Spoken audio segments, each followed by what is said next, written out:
It's about time. So, if you haven't heard, Daniel Penny has finally been indicted by a grand jury. Now, the indictment stems from second-degree manslaughter charges, which is kind of obvious, all right? Now, I went to, double check to see if there's any new information about this case, and I came across this interview of Daniel Penny. He gave this interview a while back. He goes on to say that there was three things that the guy, Jordan Neely, kept on repeating. That I want to kill you, that I don't care about going to jail, and, I forgot the other one. The three main threats that he repeated over and over was, I'm going to kill you, I'm prepared to go to jail for life, and I'm willing to die. I have been following this case, okay, from start and hopefully to finish. And I have yet to come across anyone, okay, any witness, anyone stating that Jordan Neely said that he was going to kill you. No one. All right? I just want to keep that in mind. My guess is that Daniel Penny is bald-faced lying. My guess is that he is hyperbolizing statements that Jordan Neely said. Because there is no one, I want you to understand this, no one has come out and verified, corroborated, bolstered this claim that Jordan Neely was telling him, okay, Daniel Penny, that he was going to kill him personally. I'm going to kill you. That is what his statements were. No one to come out and say it. This is actually the first time in this entirety of this case thus far that he has even mentioned that has even come up. On a side note, something that I thought was humorous to me is that the interviewer asked, hey, people think that you're a white supremacist. What do you have to say to that? And this dude comes out and says, well, you know what? That's impossible. I was just about to have a trip to Africa. Now, I don't know what to tell you, bruh. But if someone accuses you of being a white supremacist and your response is, well, no, that's not true. I was just about to have a trip to Africa. That's not really the best defense. I don't know what to tell you. You're better off saying, hey, I had black friends. That's the same version of that. I was having a trip to Africa. What does that have to say with anything? What are we talking about here? I think there is certain backlash upon this indictment coming down. The backlash is stemming from one group of people, and it's the same group of people in any cases like this. And that group of people is white conservatives. And I have to break this down because many people are just, they're flummoxed as to why they're so upset. And it's a little more nuanced than you would think. First and foremost, Daniel Penny is white. White conservatives are very tribalistic, okay? And the fact that he's a Marine heightens this tribalism even more. Because many white conservatives, what they are being fed currently in the media by, Fox News, Tucker Carlson, whoever that they're following, is that, hey, they're being attacked.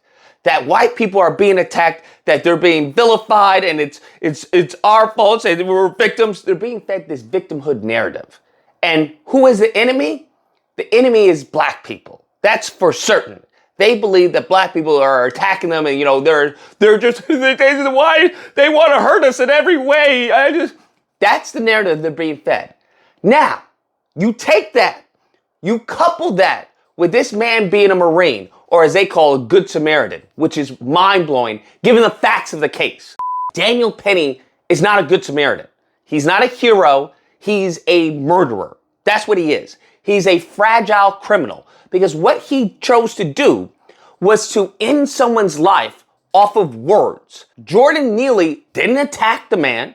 He didn't physically assault the man. He didn't physically assault anyone on the subway. This man, this 24-year-old who looks like a 50-year-old, was so fragile that he chose to end this man's life over words that weren't even directed to him. The issue is that his actions led to the death of Jordan Neely. And that's what the autopsy says, as far as he died due to compressions of the neck. His actions led to Jordan Neely's death. It's an open and shut case to me. But, given that, we may have some cuckoo for Cocoa Puffs on the jury, then it may go a different way. It may go a different route. But for me, if you know about the case, it's pretty much open and shut. Nevertheless, these white conservative individuals, these ignorants, as I call them, these fragile people, and that's what they are, is fragile. And it's not their fault. Okay, I hear a lot of people trying to blame white conservatives, or in some cases, many white people, and it's not their fault. You have to understand this. They have been groomed, they have been bred for this fragility since the beginning of time. They've always been told, and I've covered this in other videos, where they've always been told, hey, you're great, you're amazing. Hey, you helped this group of people. Hey, you civilized them. Hey, you've been doing God's work. You're awesome. You have God's blessing. That's what they've been told throughout history. And now that narrative is starting to do a 180. Now the truth is starting to come out, where people are now starting to push back on certain beliefs that they have been indoctrinated via the school system, via the media, via these multitudes of these mediums that are being consumed by the masses. So now people are pushing back. If you have been told all your life that you're amazing, and now that narrative is starting to show cracks, and it's starting to deteriorate right in front of your eyes, you're going to lash out. That is what's going to happen. It's like an animal. Fight or flight. That is what's going to happen. And that's what we're currently seeing, is that they're lashing out. Taking that into account, this story is ripe, just ripe for white fragility and fear mongering, which is exactly what politics is rooted off of. That is the foundation. That is the bedrock, where they fear. And many white conservatives are just, they eat it up. They eat it up. And then you have a black man, and knowing white conservatives, based off of their history, we understand that, black men, black people, our representation in the media is subpar. It's horrendous, because we have no one to advocate for our behalf, and we have no one, actually putting out truths. It's nothing but lies and stereotypes and anti-black propaganda. You have a group who's already fragile, who already believes that they're being attacked due to a victimhood, a complex that they have, and you couple that with what they believe of black communities, right? Of the statistics, even though they don't know anything about the data. It's all antiquated notions that they keep spouting and spewing. You couple that, and this story is ripe for the picking. You can see why there's such a backlash by white conservatives. You can see why. At least I can see why. This story represents everything that they fear. This good white guy was just trying to help. This black guy got to do everything. He was acting a fool. He was acting a monster. And when the white guy tried to help, he's the one that gets in trouble. Oh my God, I'm losing the country. I'm losing the country. We're losing the country. That's what they believe. Even though the facts and evidence completely obliterate that belief. But sometimes you have to understand, sometimes these stories that are spun up, sometimes this propaganda is extremely powerful. That's why it's propaganda. I understand he may have thought something, but unfortunately, no matter what your intentions were, the actions at the end of the day was that your actions resulted in someone's loss of life. And that loss of life was not justified by what the person was doing. Had this person been assaulting people on the subway, by all means.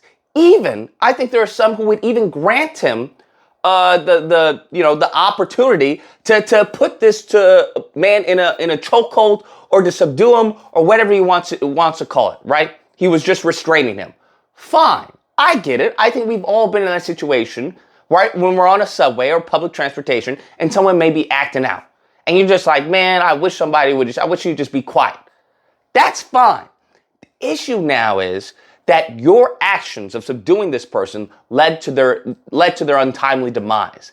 And nothing they were doing justified this behavior. Anyways, guys, that's the video. Let me know what you guys think. Whether or not you believe, look, he's a hero, okay? He's a good Samaritan. Now, I'm telling you, this is what's wrong with the country, all right? When we do something good, we get punished for it. When they do something bad, they get to go out the store with shoplifting. Or if you can't believe, listen. I know this truth is a hard pill to swallow for some of you ignorants out there, but it is what it is. Facts don't care about your feelings. And unfortunately, that is the crux of this story, that people are being led astray over their feelings and not looking at what actually transpired. They're trying to backwards rationalize their bias. And, you know, it is what it is. That's politics. Nonetheless, if you disagree, you're more than welcome to call in during disagreement days, which are typically held Friday through Sunday. There'll be a number on screen. You call in, we duke it out. Either or, hope you guys enjoyed the video. If you did, please feel free to like, share, comment. Let me know what you think about this whole debacle. Subscribe. That fun stuff. Until next time, guys, be amazing. Is boldface lying?